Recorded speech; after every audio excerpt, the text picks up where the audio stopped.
E continuamos a nossa leitura do livro Lírios de Esperança, psicografado por Vanderlei de Oliveira, ditado pelo espírito de Hermance Dufour. Vemos no Livro dos Espíritos, na questão 534. Será por influência de algum espírito que, fatalmente, a realização de nossos projetos parece encontrar obstáculos? Resposta. Algumas vezes é isso efeito da ação dos espíritos. Muito mais vezes, porém, é que andais errados na elaboração e na execução de vossos projetos. Muitos influem nesses casos a posição e o caráter do indivíduo. Se vos obstinais em ir por um caminho que não deveis seguir, os espíritos nenhuma culpa têm dos vossos insucessos. Pois mesmos vós constituís em vossos maus gênios.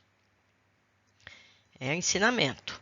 Vamos hoje à lição 12, nossas obras. Selena, por sua vez, aguardava com ansiedade o momento de sua visita ao centro espírita, que dirigiu na cidade mineira. Sua visita à reunião de transferência da diretoria seria sua primeira excursão no plano terreno. Ali, a vida a esperava com preciosas lições.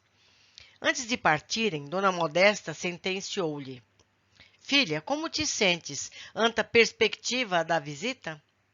Apreensiva. Estranha-me a minha reação, pois, até então, outra coisa não desejava, senão fazer essa visita. Agora, parece-me que o peito carrega sua dor. Carrega uma dor, uma angústia. Muito estranho. Seus sonhos, como têm sido? Tenho sonhado muito com Angélica, minha substituta. Nela encontro minha esperança da continuidade das obras deixadas na terra. Orientei-a com farta dose de conhecimento e experiência para esta hora. Por outro lado, meus sonhos dão-me a impressão de que ela está atrás de uma grade e não consegue chegar até mim. Isso me aflige, e quando acorda, tenho a nítida sensação de separação, de impossibilidade de chegarmos uma à outra. Compreendo. Creio que seja saudade, apenas isso. Talvez, Selena, talvez, exclamou Dona Modesta, que sabia com detalhes o que acontecia. Possuindo a bondade e a consciência pacificada, Selena não apresentou nenhuma dificuldade na volitação. Acompanhada por Dr. Inácio, Dona Modesta e uma equipe de defensores chefiadas por irmão Ferreira, servidor incansável de nossa casa de amor, seguimos para a capital mineira. O coração de Selena encontrava-se quase incontrolável com a oportunidade. Nas imediações do bairro singelo, onde se localizava a organização doutrinária, todo o grupo passou automaticamente por um processo de adensamento vibratório. Era como se andássemos no solo terreno e respirássemos o oxigênio. As criaturas nas ruas faziam seu percurso alheio à nossa presença. Paremos por aqui, orientou Dona Modesta a algumas quadras do local. Como está a situação, Ferreira? Vossa mercê se cuide, minha patroinha. Nada tá fácil por estas bandas, respondeu o irmão Ferreira com seu típico palavreado de sotaque nordestino. Mantiveram o cerco? Os cabras se arrupiaram de vez e montaram guarda. Não tem quem entre lá. Selena, atenta ao diálogo, mostrou-se preocupada, sem entender o ocorrido. Seguimos a pé depois de orarmos em conjunto. Dona Modesta, a par de tudo, preveniu. Selena, procuro manter toda a tranquilidade em seu íntimo. O êxito depende da sua atitude. Temos algum problema? Temos. Ao chegarem à construção, uma casa bem cuidada e pequena, vislumbraram uma cena dantesca. O centro estava totalmente rendido na mão de astuta falange da maldade. Alguns seres estranhos, que mais lembravam anões gordos e totalmente esbranquiçados, estavam no portão de entrada. Tinham a pele gordurenta. À distância, pareciam pedras que exalavam desagradável odor. Vigias por todos os lados, armados como bandidos prontos a atacar. Uma cerca, feita de peças estranhas, retorcidas como metal, continha um símbolo da suástica em cada mourão. Dela partiu uma irradiação pestilencial. Notava-se que a luz partia de dentro da casa espírita em direção ao alto. Entretanto, não esparramava-se pelas paredes, verticalizava-se como se fosse soprada por forte vento para cima. A oração feita pela diretora mantinha uma conexão com outras esferas. A luz não era percebida pelos capangas. Ampliando o poder mental, pudemos antever Angélica, possível continuadora das iniciativas de Selena, conduzindo a reunião. Dona Modesta, a senhora vai deixar esse grupo infeliz aqui? Externou a ex-dirigente. Pouco posso fazer, minha filha. Certamente querem prejudicar a transferência da diretoria. Não tenha dúvida, Selena. Observe e mantenha-se em prece. Vou entrar sem que me percebam. Vamos. Não, Selena, você não poderá. Não poderei? Se passar daqui, eles terão conhecimento da nossa presença. E então teremos um prejuízo real para a tarefa em curso. E como vou acompanhar a reunião? Você ouvirá tudo. Espere aqui. Dona Modesta entrou sem dificuldade, sorrateiramente. Dotada de largo poder mental, furou o bloqueio vibratório sem alarde. Dentro da casa espírita, instalou o pequeno componente condutor da mesa, e Selena, lá fora, passou a acompanhar através de um aparelho semelhante a fone de ouvido. Olhe só que tecnologia, gente! Após a prece, Angélica pronunciou: Irmãos, hoje temos árdua tarefa pela frente. Um novo momento para esta casa de Jesus. Selena, nossa devotada ceareira, foi colher os seus frutos no além. Nossa reunião visa analisar sua substituição e os novos planos para as tarefas. Selena exultou com a referência e por ouvir a voz de Angélica. Todos sabem que nossa companheira abrilhantou os serviços desse celeiro de bênçãos, prosseguiu Angélica. Ninguém, porém, desconhece os efeitos de seu temperamento controlador, em razão de algumas decisões excessivamente fortes, com as quais nenhum de nós nunca concordou. Nessa altura, Dona Modesta tomou o pequeno microfone e orientou a ex-dirigente, que mantinha-se calma. Creio, a menos que esteja equivocada, que Selena foi respeitada e obteve o tributo da amizade de todos nós, mesmo com tais discordâncias. Sua rigidez, entretanto, não ensejou que pensássemos livremente no serviço do Cristo, e sim em pontos de vistas pessoais. Ainda que nesta condição, realizamos abundantemente. Contudo, proponho nesta hora uma decisão de coragem e fidelidade a Jesus, a quem realmente muito devemos.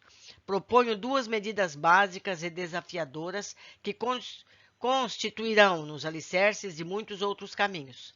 Primeiro, a administração em grupo e segundo, a reativação do serviço de intercâmbio extinto por Selena, em razão de sua visão sobre a mediunidade. Selena se mostrava apática com o que ouvia. Ímpetos agressivos nasceram em seu coração. Dr. Inácio postou-se ao seu lado, segurando-lhe o braço no intuito de evitar o pior. Angélica, apesar da firmeza, falava com ternura e autenticidade. Sua fala ponderada, entretanto, ofendia sofregamente a ex-presidente, que não resistiu ao teste manifestado. Falsa! Sua falsa! Dirigindo-se a Angélica. Sossegue, Selena, sossegue ou pode estragar tudo, alertou o doutor Inácio. Estragar? Mais do que ela está estragando? Que vontade de arrumar um médio nessa hora e lhe mandar um recado. Que raiva, meu Deus, eu não acredito no que ouço. Tomada de ira, ela gritou aos brados descontroladamente. Que espécie de pessoa é você, Angélica? Pode me ouvir, sua... Isso é hipocrisia? Que adiantou tanto amor a essa casa para ter a sua traição? Falsa! Falsa! A reação não podia ser pior. Os vigias escutaram a fala amarga de Selena e armaram-se para lutar. Procurem, procurem, temos intrusos. Escutei algo nas redondezas. Sinto o cheiro de anjos no pedaço. Avisem os demais que estão no trecho. Chamem reforços. Uma algazarra se estabeleceu. Selena, já sem controle, entrou em crise mental de revolta e medo, similar aos efeitos da síndrome do pânico. Mãos suarentas, batimento cardíaco acelerado, tremores, foi retirada às pressas para o hospital, com baixíssima pulsação energética a ponto de desfalecer. Irmão Ferreira, como se já previsse o incidente, tomou as providências para proteger o andamento da reunião. Os capangas reforçaram a guarda, mas não vendo ninguém, aquietaram-se. Já no hospital, acomodada em leito apropriado, na mesma ala restrita que Marcondes ficou alguns dias antes, encontrava-se adormecida e ainda muito agitada. As mãos fechadas esmurravam a cama, requerendo correias de contenção. Rosângela, a enfermeira da ala, Dona Modesta e Dr. Inácio acompanhavam o desenrolar do quadro. 30 minutos se passaram sem respostas desejáveis. A paciente entrou em regressão espontânea. Depois das mãos contidas, foi a vez dos pés, que também foram presos com amarras. Babava e respirava a longos haustos. 60 minutos. E uma espécie de transe profundo. Selena começou a balbuciar algumas palavras em diferente língua. Era um francês fluente e claro. Dona Modesta, dotada de xenoglosia no tempo, traduzia com facilidade. Qual o seu nome? Interrogou Dona Modesta. Condessa Pirret. Em que ano estamos? 1573, um ano depois da matança assassina. Matança? São Bartolomeu. Em que país? França. Estou em Paris dos católicos, o reinado do Papa Gregório XIII. Por que dos católicos? Deus está conosco. E o que acontece com você nesse momento? Estou no calabouço amando dos Médicis. São traidores e interesseiros. Sou das últimas vítimas de Carlos IX, o mais vil e fraco dos reis franceses. Minha própria filha traiu-me. Quem? Elise Pirret. Tentei poupá-la das atrocidades da corte. Em vão. Ela traiu-me para se ver livre de mim, do meu controle. Não sabe em que mãos vai acabar. Pobre Elise. Por que foi presa? Catarina, rainha-mãe, detesta-me. E o que você fez a ela? Roubei-lhe o marido. E o que faria novamente? Amava-o. Odeio Catarina. Odeio a religião. Odeio a religião protestante. Gosto do povo. Detesto os rituais. São falsos. São falsos, falsos, falsos. Selena entrou em convulsão monodeísta. E não cessava de repetir a expressão. Dr. Inácio propôs a sedação. Não se podia fazer muito por agora. A fixação em recordações estava na periferia dos fatos. Necessário que o quadro mental apresentasse uma melhora. Não basta regredir ao passado quando se tem objetivos terapêuticos. O importante é detectar emoções essenciais, vivências interiores que servem de grilhões e o principal, desatar os nós afetivos. Sob observação contínua, foi levada ao posto próximo, permaneceria sob vigilância redobrada. Seria submetida a uma regressão mediúnica induzida quando passadas 24 horas. Dona Modesta receber-lhe-ia o inconsciente profundo, o corpo mental de Selena, para tratar-lhe as raízes de seu drama. Medicada a contento, ela adormeceu. Saindo dos aposentos, já com a hora avançada, Dr. Inácio e Dona Modesta tratavam um diálogo descontraído sobre o assunto. Estavam exaustos, mas não perdiam bom ânimo. Inácio, que dia abençoado! Exclamou Dona Maria, já um tanto defasada das lutas do dia. Eu diria endiabrado. Os homens na terra não imaginam o que seja essa rotina. Dar sem receber, dar por amor a realizar.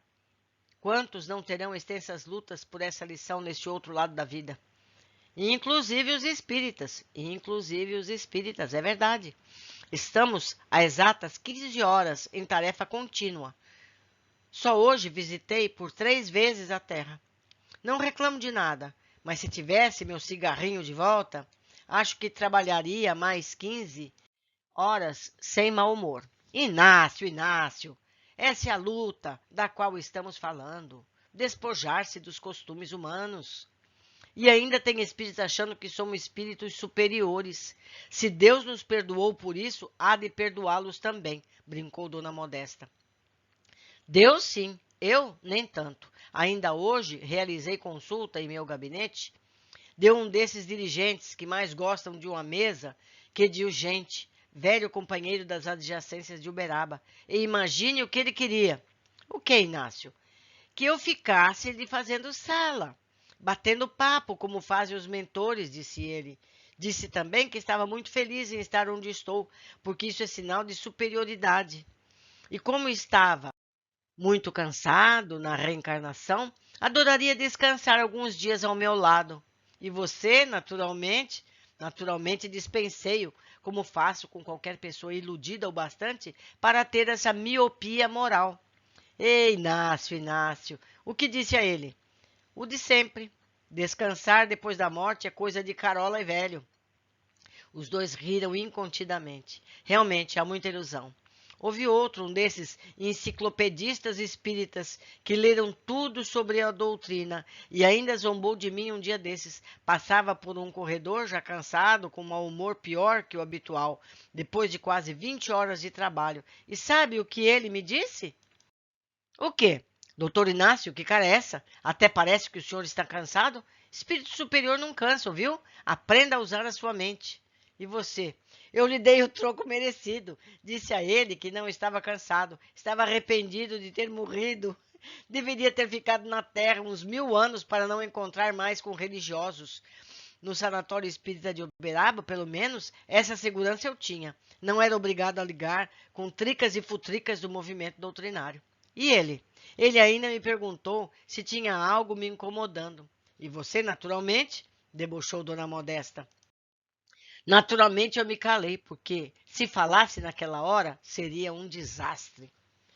Se contássemos nos livros, realmente nossos irmãos teriam dificuldade em acreditar sobre a realidade desse momento. Veja só o estado dos meus cabelos. Coisa horrível, meu Deus. Olhe a cor do meu guarda-pó. E passou as mãos sobre os dejetos secos, expelidos por Selena e vários outros atendimentos daquele dia. Quem imagina que também cansamos e precisamos do sono e dos aparelhos de recomposição energética? A grande maioria imagina-nos dotados de superlativo poder mental, capaz de tudo providenciar num passe de mágica. Usar a mente. Pensam que, ao morrer, tudo se resolve com a mente, como se ela se soltasse do cérebro e passássemos a ter asas na cabeça, completou Dr. Inácio. É por aí, Inácio. Ao imaginar uma vida espiritual angelical, o homem adormece nas visões religiosas e estabelece um falso dimensionamento sobre a erraticidade. Não bastasse isso, e quando chegam aqui ainda querem mudar o que Deus criou. Adoram dar pitacos e sentem-se os donos do pedaço. Donos do pedaço, expressão humana que cabe bem na história de Selena. A senhora estudou a ficha com mais atenção. Temos uma incisão anímica? Não há outra saída. Dentro de 24 horas, faremos uma varredura no inconsciente. E quando a senhora acha que Marcondes e Selena poderão saber da história, na hora certa acontecerá, Inácio. O destino, enlaçando almas até no plano espiritual, quem diria?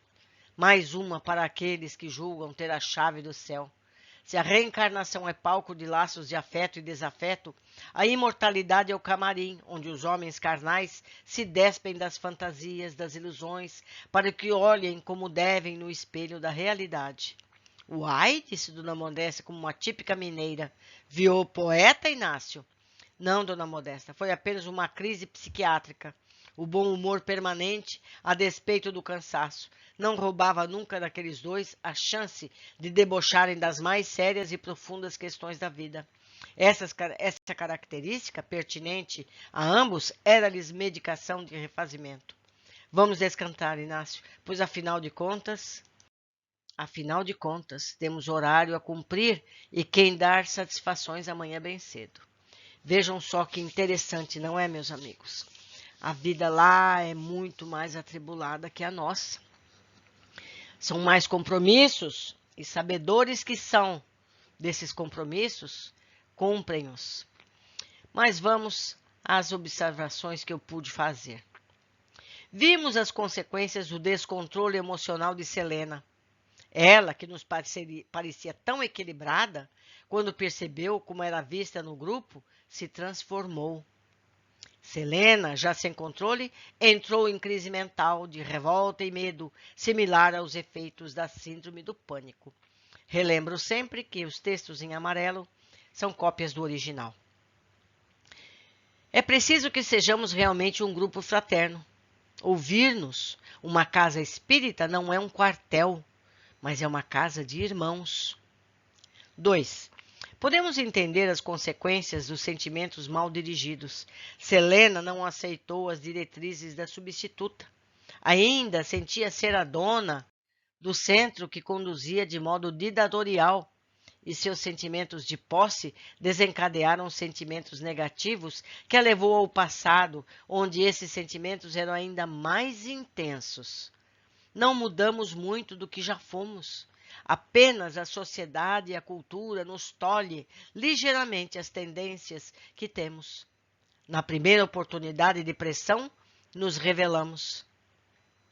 A paciente entrou em regressão espontânea.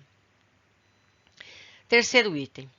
Vimos pela conversa entre Inácio e Modesta que a vida nos planos espirituais tem as mesmas exigências dos planos físicos quanto às atividades que nos dedicamos. Compromissos, deveres, responsabilidades. Mudam os objetivos e funcionalidades. Conhecem razões de comportamentos e atitudes que todos temos desse nível de evolução que estagiamos.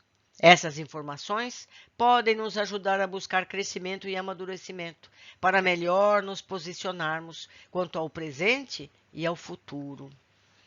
Meus queridos, é importante que a gente tenha em mente o quanto lemos aqui, para nós não repetirmos essas atitudes.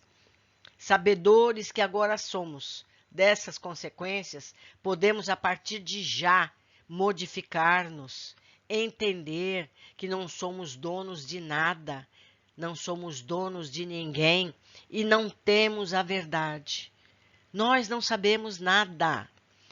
E o entendimento dessa autoignorância é fundamental para que possamos aprender, não é verdade? Fico por aqui, esperando ansiosa pelas informações que vocês possam me dar, o auxílio que possam me dar, seja por e-mail aqui anotado, seja na área de comentários do próprio YouTube. Um abraço a todos e até nosso próximo encontro.